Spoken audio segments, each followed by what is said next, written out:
Zee 24 तास एक पाऊल पुढे। नक्षलवादी कारवायांमध्ये सक्रिय असलेल्या माओवाद्यांचा गट पुण्यामध्ये सक्रिय असल्याची माहिती समोर आली आहे। माओवाद्यांनी आपलं अस्तित्व दाखवणारी वेगवेगळी पत्रकं शहरातल्या वेगवेगळ्या भागांमध्ये चिकटवली आहेत। तुरुंगात असलेल्या माओवाद्यांच्या अधिकारांच्या समर्थनार्थ मागणी सप्ताह पाळण्याचं आवाहन या पत्रकाद्वारे करण्यात आलंय।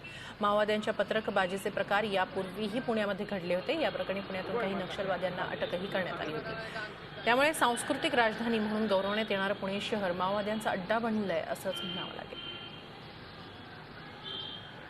दरम्यान पुण्यामध्ये माओवाद्यांनी केलेल्या पोस्टरबाजीचा आढावा घेतला आमचे प्रतिनिधी अरुण मेहत्रे यांनी। पुणे शहरामध्ये माओवाद्यांचा ग्रुप सक्रिय असल्याचं पुन्हा एकदा पुढे आलंय। शनिवार वाड्याच्या प्रवेशद्वारावरती हे एक पत्रक चिकटवण्यात आलंय आणि या ठिकाणी आपण पाहतो आहोत लोकशाही हक्कांसाठी काही मागण्या या पत्रकावरती देण्यात आलेल्या आहे। अर्थात ह्या मागण्या कोणी केल्या तर खाली हे स्पष्टपणे लिहिलेलं आहे भाकपा माओवादी। अर्थात हेच माओवादी ज्यांचा नक्षलवादी कारवायांशी संबंध असतो या माओवाद्यांनी ही पत्रकं चिटकवली असावीत याबाबत दुमत असण्याचं काही कारण नाही।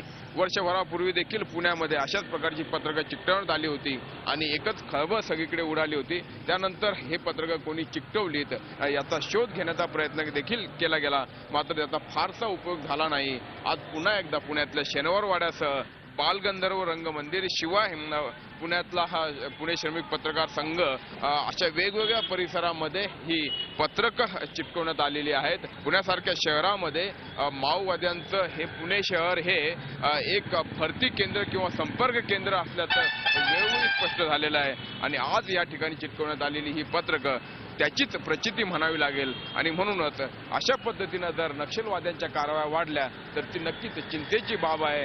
त्यामुळे संबंधित यंत्रणांनी या पत्रकबाजीकडे गांभीर्यानं बघण्याची गरज आहे। याशिवाय ही पत्रकं कोणी चिटकवलीत याचा शोध घेणं देखील गरजेचं आहे। व्हिडिओ जर्नलिस्ट विकी गामेसह अरुण मेहत्रे, झी 24 तास पुणे। झी 24 तास एक पाऊल पुढे।